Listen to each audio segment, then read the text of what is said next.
ರತ್ತಾಳ ಗ್ರಾಮದಲ್ಲಿ ಚರಂಡಿ ವ್ಯವಸ್ಥೆ ಕಲ್ಪಿಸುವಂತೆ ಮನವಿ. ಯಾದಗಿರಿ ಜಿಲ್ಲೆ ಸುರಪುರ ತಾಲೂಕು ಘಟಕದ ವತಿಯಿಂದ ದೇವಿಕೆರೆ ಗ್ರಾಮ ಪಂಚಾಯತ್ ವ್ಯಾಪ್ತಿಯ ರತ್ತಾಳ ಗ್ರಾಮದಲ್ಲಿ ಸಮರ್ಪಕ ಚರಂಡಿ ವ್ಯವಸ್ಥೆ ಕಲ್ಪಿಸಿಕೊಡಬೇಕೆಂದು ಆಗ್ರಹಿಸಿ ಇಂದು ತಾಲೂಕು ಪಂಚಾಯತ್ ಕಾರ್ಯನಿರ್ವಾಹಕ ಅಧಿಕಾರಿಗಳಿಗೆ ಮನವಿ ಪತ್ರ ಸಲ್ಲಿಸಲಾಯಿತು. ಗ್ರಾಮದಲ್ಲಿ ಚರಂಡಿ ವ್ಯವಸ್ಥೆ ಕೊರತೆಯಿಂದ ಸಾರ್ವಜನಿಕರಿಗೆ ತೊಂದರೆ ಉಂಟಾಗಿದ್ದು ಆರೋಗ್ಯ ಸಮಸ್ಯೆಗಳು ಕೂಡ ಹೆಚ್ಚುತ್ತಿರುವ ಹಿನ್ನೆಲೆಯಲ್ಲಿ ತಕ್ಷಣ ಕ್ರಮ ಕೈಗೊಳ್ಳಬೇಕೆಂದು ಮನವಿಯಲ್ಲಿ ಒತ್ತಾಯಿಸಲಾಯಿತು. ಈ ಸಂದರ್ಭದಲ್ಲಿ ಕರವೇ ತಾಲೂಕಾಧ್ಯಕ್ಷ ಶ್ರೀ ವೆಂಕಟೇಶ ನಾಯ್ಕ ಬೈರಮಡಿ, ಆಟೋ ಘಟಕದ ತಾಲೂಕಾಧ್ಯಕ್ಷ ಆನಂದ ಗುಡ್ಡೆಕಾಯಿ ಹಾಗೂ ಭಗವಾನ್ ಗಣಪುರ ಸೇರಿದಂತೆ ಅನೇಕರು ಉಪಸ್ಥಿತರಿದ್ದರು.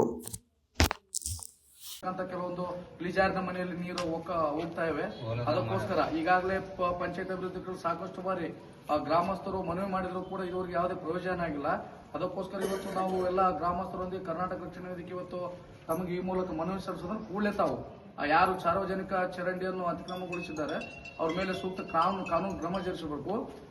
ಚರಂಡಿ ತೆರವುಗೊಳಿಸಿ ಕೂಡಲೇ ಸಾರ್ವಜನಿಕರಿಗೆ ಚರಂಡಿ ಮಾಡಿ ಕೊಟ್ಟಿದ್ದಾದ್ರೆ ಆ ರಸ್ತೆ ಸಂಪೂರ್ಣ ದುರಸ್ತಿ ಆಗ್ತದೆ. ಅದಕ್ಕೋಸ್ಕರ ತಾವು ಕೂಡಲೇ ತಾವು ಇವತ್ತೇ ನಾವೇನು ಮನವಿ ಸಲ್ಲಿಸಿ ನಾಳೆನೇ ತಾವು ಗ್ರಾಮಕ್ಕೆ ಭೇಟಿ ನೀಡಿ ಅಲ್ಲಿರ್ತಕ್ಕಂಥ ವಾಸ್ತುಸ್ಥಿತಿ ಅರ್ಥ ಮಾಡಿಕೊಂಡು ಕೂಡಲೇ ಚರಂಡಿ ವ್ಯವಸ್ಥೆಯನ್ನು ಕಲ್ಪಿಸಿಕೊಡಬೇಕು. ಈ ಮೂಲಕ ನಾವು ಕರ್ನಾಟಕ ರಕ್ಷಣೆಗೆ ತಾಲೂಕು ಘಟಕದಿಂದ ಒತ್ತಾಯಿಸುತ್ತೇವೆ.